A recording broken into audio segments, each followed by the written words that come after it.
লক্ষ্মীর ভাণ্ডারে ভাতা ১৮০০ টাকা বৃদ্ধি নিয়ে নতুন জল্পনা। মমতা বন্দ্যোপাধ্যায় বর্ধমানে একগুচ্ছ প্রকল্পের উদ্বোধন। লক্ষ্মীর ভাণ্ডার নিয়ে আবারও বিশাল বড় সুখবর। রাজ্যে আবারও নতুন করে ৭২,০০০ মহিলাদের লক্ষ্মীর ভাণ্ডার প্রকল্পের আওতায় আনা হলো। এর পাশাপাশি মুখ্যমন্ত্রী মমতা বন্দ্যোপাধ্যায় ফের রাজ্যবাসীর জন্য একাধিক সরকারি প্রকল্পের ঘোষণা করলেন। মঙ্গলবার পূর্ব বর্ধমান জেলায় প্রশাসনিক সভায় তিনি একগুচ্ছ নতুন উদ্যোগের কথা তুলে ধরেন। একই সঙ্গে বহুল আলোচিত লক্ষ্মীর ভাণ্ডার প্রকল্প নিয়েও গুরুত্বপূর্ণ বার্তা দেন মুখ্যমন্ত্রী। এতে মাথায় দীর্ঘদিন ধরে জল্পনা শোনা যাচ্ছিল লক্ষ্মীর ভাণ্ডারে টাকার পরিমাণ বাড়ানো হবে। তবে সবাই তিনি জানান, এখন থেকে ৭২,০০০-এর বেশি মহিলার অ্যাকাউন্টে নিয়মিত এই ভাতার টাকা পৌঁছে যাবে। এর পাশাপাশি জেলার বিভিন্ন ক্ষেত্রে শিক্ষা, স্বাস্থ্য, অবকাঠামো এবং শিল্পকে কেন্দ্র করে নতুন প্রকল্পের শিলান্যাস ও উদ্বোধন হয়। এর পাশাপাশি একাধিক নতুন প্রকল্পের কথা ঘোষণা করা হয়, যার মাধ্যমে রাজ্যবাসীরা বিভিন্ন সুযোগ সুবিধা পেয়ে যাবেন। সভায় মুখ্যমন্ত্রী জানান, ইতিমধ্যেই সবুজ সাথী প্রকল্পের মাধ্যমে জেলার ৫,০০০ ছাত্রছাত্রীকে সাইকেল বিতরণ করা হয়েছে। এর পাশাপাশি তিনি বিভিন্ন স্কুলের সায়েন্স ও ল্যাবরেটরি চালু কথা বলেন এবং স্কুলগুলোতে স্মার্ট ক্লাসরুম স্থাপনের কথাও বলা হয়।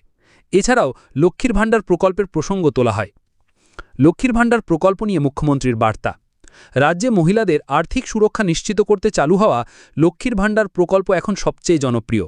বর্তমানে সাধারণ পরিবারের মহিলারা মাসে ১,০০০ টাকা এবং তপশিলি জাতি ও উপজাতির মহিলারা মাসে ১২০০ টাকা পাচ্ছেন। এর পাশাপাশি রাজ্যে আরও ৭২,০০০-এরও বেশি মহিলাদের যুক্ত করা হয়েছে, যারাও এবার এই লক্ষ্মীর ভাণ্ডার প্রকল্পে টাকা পেয়ে যাবেন সরাসরি ব্যাংক অ্যাকাউন্টে। এবার জল্পনা ছড়িয়েছে সেপ্টেম্বর থেকে এই ভাতা আরও বাড়তে পারে। সূত্র অনুযায়ী সাধারণ মহিলারা মাসে ১৫০০ টাকা এবং তপশিলি শ্রেণীর মহিলারা ১৮০০ টাকা পেতে পারেন। যদিও সরকারের পক্ষ থেকে এ নিয়ে আনুষ্ঠানিক ঘোষণা এখনও হয়নি। এই সভায় ভাতা বৃদ্ধির কথা ঘোষণা না করলেও লক্ষ্মীর ভাণ্ডারে নতুন ৭২,০০০ মহিলাদের ভাতা দেওয়া হবে এ কথা ঘোষণা করা হয়েছে। তবে বিধানসভা ভোটের আগে ভাতা বৃদ্ধির প্রবল সম্ভাবনা রয়েছে। সভায় মমতা বন্দ্যোপাধ্যায় বলেন, ২৫ বছর বয়স থেকে সারা জীবন লক্ষ্মীর ভাণ্ডার চালু থাকবে। মা বোনেরা নিশ্চিন্তে থাকুন। তিনি আরও জানান, এর আগে রাজ্যে যে দুয়ারে সরকারের মাধ্যমে আবেদনপত্র জমা পড়েছিল, সেই জমা পড়া আবেদনের ৯০% কাজ ইতিমধ্যেই সম্পন্ন হয়েছে। বাকি ১০% শীঘ্রই শেষ হবে।